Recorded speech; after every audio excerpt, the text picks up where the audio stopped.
Hello everyone, welcome to sweet memories. Upcoming రివ్యూలోకి వెళ్ళిపోదాం.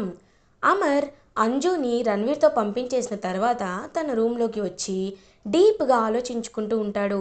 Something wrong అని ఆలోచిస్తూ, డాడ్ మీరు 100 years బ్రతకాలి డాడ్ అని అంజు చెప్పిన మాటలు అండ్ రణ్వీర్ చూపులు ఇవన్నీ గుర్తు చేసుకుంటూ సంథింగ్ ఈజ్ రాంగ్, అంజు వెళ్ళను వెళ్ళను అని మారం చేసింది. తర్వాత ఏమీ మాట్లాడకుండా సైలెంట్గా వెళ్ళిపోయింది అంటే ఖచ్చితంగా ఆ రణ్వీర్ ఫేక్ అయినా అయి ఉండాలి, అంజుని బెదిరించైనా బెదిరించుండాలి.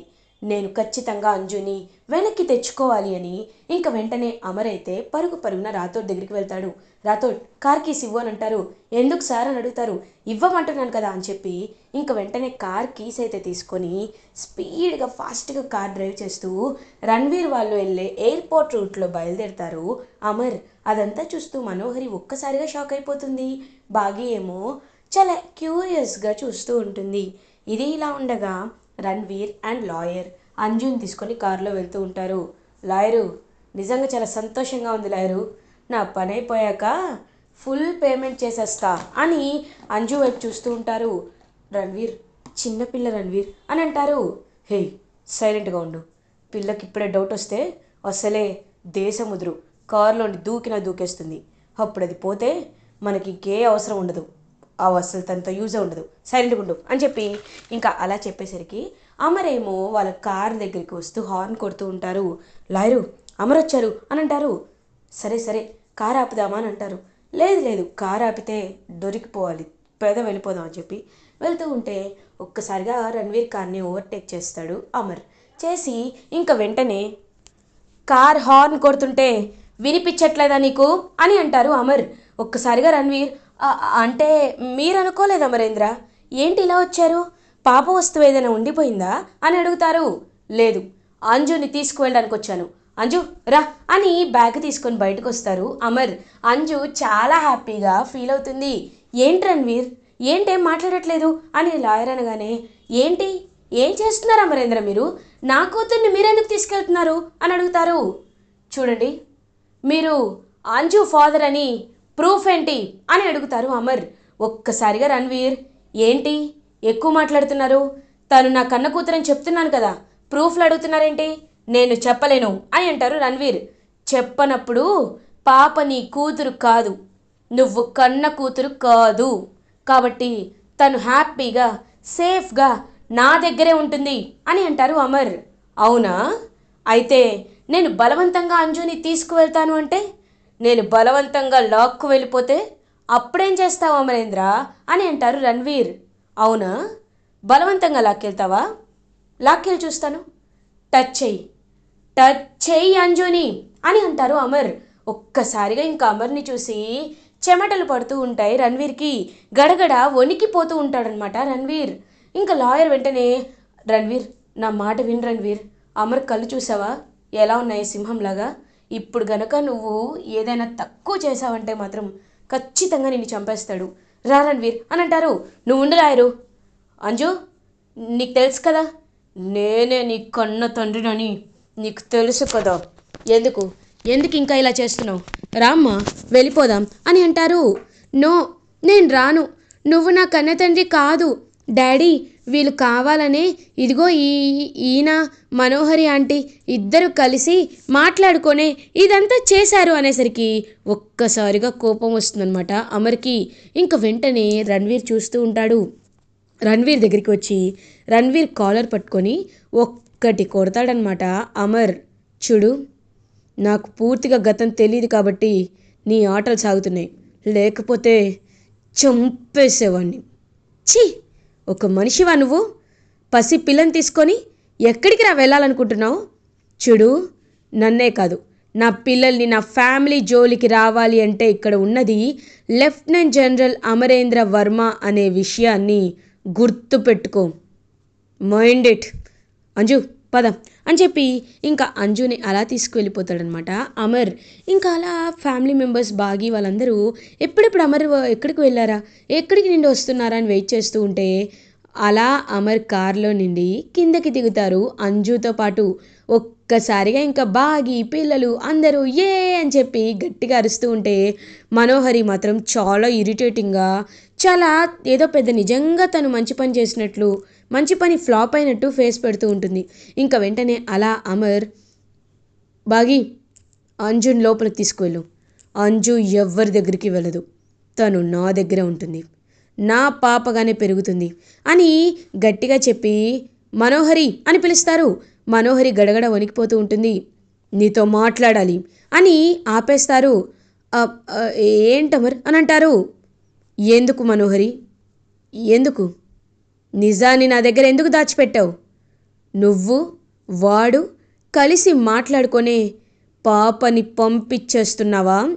అంటే రణ్వీర్ అంజు నిజమైన ఫాదర్ కాదని తెలిసి కూడా నువ్వు అంజుని వాడితో పంపించాలి అనుకున్నావు అంటే నీ వెనక ఉన్న ఉద్దేశం ఏంటి?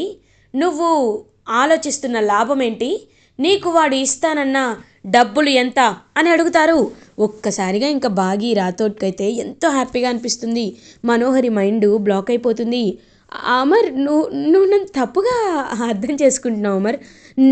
నేనెందుకు అలా చేస్తాను? అంజుని నా కన్న కూతుర్లా చూసుకున్నాను. Shut up, just shut up. నిజంగా కన్న కూతుర్లా చూస్తే బ్యాక్గ్రౌండ్ కూడా కొంచెం కూడా వెరిఫై చేయకుండా తండ్రి అని వచ్చిన ప్రతి ఒక్కడితో అంజుని పంపించేస్తావా? ఇదేనా నీకున్న బాధ్యత? ఇదేనా నీకున్న ప్రేమ? ఇదేనా నీకున్న అభిమానం? మళ్ళీ పిల్లల్ని నువ్వు బాగా చూసుకుంటున్నానని బిల్డప్లు కొట్టద్దు మనోహరి అని అంటారు అమర్. డాడ్, మీరు కరెక్ట్గా చెప్తున్నారు డాడ్. ఈ మనోహరి ఆంటీ బిల్డప్లు ఎక్కువగా ఇస్తారు, మీ ముందు కావాలనే నటిస్తూ ఉంటారు అని చెప్పి పిల్లలందరూ మాట్లాడుతుంటారు. ఏయ్, ఏంటి సందు దొరికింది కదా అని చాడీలు చెప్తున్నారా నా అమర్తో? మనోహరి, పిల్లల్ని గట్టిగా తిట్టే హక్కు కానీ మాట్లాడే హక్కు కానీ నీకు లేదు. ఎందుకంటే వాళ్ళు నా పిల్లలు అని అంటారు అమర్. ఒక్కసారిగా ఇంకా బాగీకి చాలా హ్యాపీగా అనిపిస్తుంది. అమర్ నా పిల్లలు అనేసరికి ఇంకా పొంగిపోతూ ఉంటుంది బాగి. నా పిల్లల బాధ్యత ఎవరు చూసుకోవాలో నా పిల్లలే డిసైడ్ చేస్తారు, నువ్వు కాదు. నీకిప్పుడు కాదు, ఆఖరిసారి చెప్తున్నాను మనోహరి. గతంలో ఏం జరిగిందో, అసలు మన ఇద్దరి మధ్య సంబంధం ఏంటో, నేను ఇంటికి ఏమవుతానో, వీళ్ళందరూ నాకేమవుతారో నాకు తెలీదు. కానీ ఇప్పుడు ప్రెజెంట్ ఉన్న అమరేంద్రకి మొత్తం 5 పిల్లలు. అమ్ము అనే పాప అక్కడ యూనివర్సిటీలో చదువుకుంటుంది, మిగతా 4 పిల్లలు ఇక్కడున్నారు. అంతే. ఈ పిల్లలపై నువ్వు దురుసుగా ప్రవర్తించిన, మళ్ళీ ఎవడో ఒకడు ఫేక్ తల్లిదండ్రులు వచ్చి తీసుకువెళ్ళిపోతామంటే నచ్చ చెప్పి పంపించిన, పిల్లలపై పన్నెత్తి మాట మాట్లాడినా మన పెళ్ళి కాదు కదా, నువ్వు ఈ ఇంట్లో ఉండే హక్కుని కూడా కోల్పోతావు మనోహరి, గుర్తుపెట్టుకో అని చెప్పి గట్టిగా చెప్పి, అంజు రా, నువ్వు రాత్రి నుండి భోజనం కూడా చేయలేదు, నీకు నా చేత్తో భోజనాన్ని తినిపిస్తాను రామ్మ అని ఇంకా అలా అమరైతే హ్యాపీగా పాపం తీసుకువెళ్తాడనమాట అంజుని. ఇంకా అంజుతో పాటు పిల్లలందరికీ కూడా కూర్చోపెట్టి భోజనం అయితే తినిపిస్తూ ఉంటాడు. డాడ్ అని కన్నీళ్ళు పెట్టుకుంటుంది అంజు. డాడ్, మీకు ఎలా తెలిసింది డాడ్ ఆయన మంచివాడు కాదని అని అడుగుతుంది. నేను నాన్నని కదమ్మా, అందుకే నాకు తెలిసిపోయింది. చూడంజు, పిల్లలు మీరందరూ అనాథలు అని ఎప్పుడూ అనుకోకండి. మీరందరూ నా పిల్లలు. ఎవరైనా వచ్చి మిమ్మల్ని తీసుకువెళ్తానని అడిగితే నేనే స్వయంగా వాళ్ళ బ్యాక్గ్రౌండ్ అంతా చెక్ చేసి వాళ్ళు జెన్యూన్ అయితే తప్ప నేను పంపించను. మీరు బాగా గుర్తుపెట్టుకోండి. అండ్ మీరేమీ కంగారు పడకండి, నేనున్నాను కదా, నేను మిమ్మల్ని కంటికి రెప్పలా కాపాడుకుంటాను. ఇప్పుడు చెప్పండి పిల్లలు, మీ అందరికీ ఎవరంటే ఇష్టం, ఎవరి మాటని వినాలి అనుకుంటున్నారు అనేసరికి పిల్లలందరూ పరిగెత్తుకుంటూ వెళ్ళి ఇంకా అలా బాగీనైతే హక్ చేసుకుంటారు. అమర్ చాలా హ్యాపీగా చూస్తూ ఉంటాడు బాగీ వైపు. బాగీ గారు, నిజంగా పిల్లలందరూ మిమ్మల్ని సెలెక్ట్ చేసుకున్నారంటే మీరు పిల్లల్ని ఎంత బాగా చూసుకుంటున్నారో ఇక్కడే అర్థమవుతుంది. I'm really very very proud of you. మీరు హ్యాపీగా పిల్లల్ని చూసుకోండి. ఎవ్వరు ఎలాంటి మాటలు మాట్లాడినా నా దగ్గరికి వచ్చి చెప్పండి, నేను వాళ్ళకి బుద్ధి చెప్తాను, ఓకే అని చెప్పి అక్కడి నుండి వెళ్ళిపోతాడు అమర్. ఇంకా అలా బాగి మనోహరి దగ్గరికి వస్తుంది. వచ్చి, మనోహరి, ఇందాక ఏదో అన్నట్టున్నావే, ఏంటది? పిల్లలందరినీ తీసుకువెళ్ళిపోతావా? ఒక్కొక్కరిని దూరం చేస్తావా? ఇంకొకటి కూడా ఏదో అనింది రాథోడ్ అని అంటారు. మిస్ అమ్మ మీకు ఫేక్ బర్త్ని క్రియేట్ చేసి వాడితో పంపించేస్తుందంట. ఇప్పుడు ఈ ఇంట్లో ఇదిగో గబ్బిలంలా ఈ మనోహరి దెయ్యాలని పెంచి పోషించేలా ఈ చెంబ యాదమ్మ అండ్ అమర్ సార్ వీళ్ళ ముగ్గురే ఉంటారంట అని అంటాడు రాథోడ్. చూడు, కల కాదు, జన్మ కాదు, వచ్చే జన్మలో కూడా ఆయన కాలి గోటి కిందున్న మట్టిని కూడా నువ్వు తాకలేవు, నేను తాకనివ్వను. అది మాత్రమే కాదు, నాకు ఫేక్ బర్త్ అని క్రియేట్ చేసి నన్ను పంపించేస్తావా? ఇప్పుడు చెప్తున్నా, బాగీగా చెప్తున్నా, బాగా మతీగా చెప్తున్నా, నాకు ఫేక్ బర్త్ని క్రియేట్ చేయడం కాదు, నీ ఒరిజినల్ భర్త ఆ రణ్వీర్ గాడితోనే నిన్ను ఖచ్చితంగా పంపించకపోతే, మీ ఇద్దరి బంధం బయట పెట్టి నీ చెయ్యి వాడి చేతిలో పెట్టకపోతే అప్పుడు నా పేరు భాగమతి కాదు. గుర్తుపెట్టుకో మనోహరి, నువ్వు ఆయన భార్యవి, కాబోయే భార్యవని చెప్పినా ఊరుకున్నా, నన్ను కేర్ టేకర్ అని చెప్పినా ఊరుకున్నా. కానీ ఎప్పుడైతే పిల్లల జోలికి వచ్చావో, పిల్లల్ని దూరం చెయ్యాలనుకున్నావో, నీ చాప్టర్ క్లోజ్ అయిపోయింది మనోహరి. చిటికే వేసి చెప్తున్నా, రోజులు లెక్క పెట్టుకో, అయిపోయావు నువ్వు అని చెప్పి చాలా అంటే చాలా గట్టిగా చెప్పి ఇంకా అలా అక్కడి నుండి అయితే వెళ్ళిపోతుంది బాగి. ఇంకా రాథోడైతే విజిలేస్తాడు. మా మిస్సమ్మ మాట ఇచ్చిందంటే తప్పినట్టు చరిత్రలో లేదు. లగేజ్ ప్యాక్ చేసుకొని ఉంచుకోండి మిస్సమ్మ చెప్పినట్టు. మేడం ఓకే అని అక్కడి నుండి వెళ్ళిపోతాడు రాథోడ్. మనోహరి చాలా అంటే చాలా ఇరిటేటింగ్గా ఫీల్ అవుతుంది. ఛ, ఏంటి ఏంటి ఇలా జరిగింది, ఇదంతా నా నా కర్మ అని అనుకుంటుంది మనోహరి. ఏం చేస్తాం మేడం, కొన్నిసార్లు కొన్ని విషయాలు తప్పక ఇలా జరుగుతూ ఉంటాయి. సర్లేండి, మీరు ముందు వీళ్ళ జోలికి వెళ్ళడం కరెక్ట్ కాదనే నాకు కూడా అనిపిస్తుంది. మీరు కాస్త జాగ్రత్తగా ఉండాలి మేడం అని అంటారు. ఖచ్చితంగా ఉంటాం అని ఇంకా అలా అక్కడి నుండి అయితే వెళ్ళిపోతుంది మనోహరి. ఇంకా అలా మనోహరి అయితే ఆలోచించుకుంటుంది. ఇది ఇలా ఉండగా నెక్స్ట్ డే మార్నింగ్ అవుతుంది. బాగి ఇంకా అలా అటు ఇటు తిరుగుతూ ఆలోచిస్తూ ఉంటే అప్పుడే కరెక్ట్గా పంతులు గారు బాగీకి కాల్ చేస్తారు. హలో పంతులు గారు, చాలా రోజుల తర్వాత కాల్ చేశారు, ఏమైంది అని అడుగుతుంది. అమ్మా భాగమతి, నువ్వు చెప్పిన పరిస్థితి అంతా నేను విన్నానమ్మా. కాబట్టి నీ భర్త చేత కొన్ని ప్రత్యేక యాగాలు చేయిస్తే ఆయనకి జ్ఞాపకం వచ్చే అవకాశం ఉంటుంది. ఎందుకంటే ఇది మంత్రాలకి చింతకాయలు అనే టైప్ కాదు. మన పురాణాల్లో కానీ సంస్కృతుల్లో కానీ ఒక మనిషి అనుకోకుండా ప్రమాదంలో పడితే అతనితో హోమాన్ని, సౌభాగ్య యోగ హోమాన్ని, మృత్యుంజయ హోమాన్ని జరిపిస్తే ఖచ్చితంగా అతను మళ్ళీ తిరిగి అతని జ్ఞాపక శక్తిని తెచ్చుకునే అవకాశాలు, సంపూర్ణ ఆయుష్ ఉండే అవకాశాలు గట్టిగా ఉంటాయి. కాబట్టి మీరు ఆయన్ని తీసుకురావాలమ్మా అని అంటారు. ఖచ్చితంగా ఇప్పుడే ఆయన దగ్గరికి వెళ్ళి ఆయన్ని తీసుకొస్తానని చెప్పి ఇంకా హ్యాపీగా చెప్తుందనమాట బాగి. ఇంకా అలా బాగి అయితే హ్యాపీగా అమర్ దగ్గరికి వెళ్తుంది. సార్ మీతో కొంచెం మాట్లాడాలి అని అంటారు. ఏంటో చెప్పండి బాగి, ఏం మాట్లాడాలి నాతో అని అంటారు. సార్ అది ఏంటి అంటే, ఇవాళ పంతులు గారు చాలా మంచి రోజని చెప్పారు. మీతో యాగం చేస్తే అది చాలా మంచి జరుగుతుంది అని చెప్పారు. కాబట్టి ఇప్పుడు మీరు హ్యాపీగా అక్కడికి వస్తారా అని అడుగుతుంది. ఇది మంచి విషయమే కదా, దీనికి ఎందుకు అంత బాధపడ్డం? ఓకే వస్తాను, పద వెళ్దామని చెప్పి ఇంకా అలా అమర్, బాగి, పిల్లలు అందరూ కలిసి ఎంతో హ్యాపీగా బయలుదేరుతారనమాట గుడికి. మనోహరి కూడా అలా గుడికైతే వెళ్తుంది.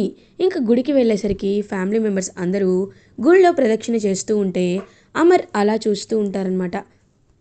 అప్పుడే ఇంకా కరెక్ట్గా అమ్మ, తన భార్యగా మీరు కూడా ఈ యాగంలో పాలు పంచుకోవాల్సి వస్తుంది.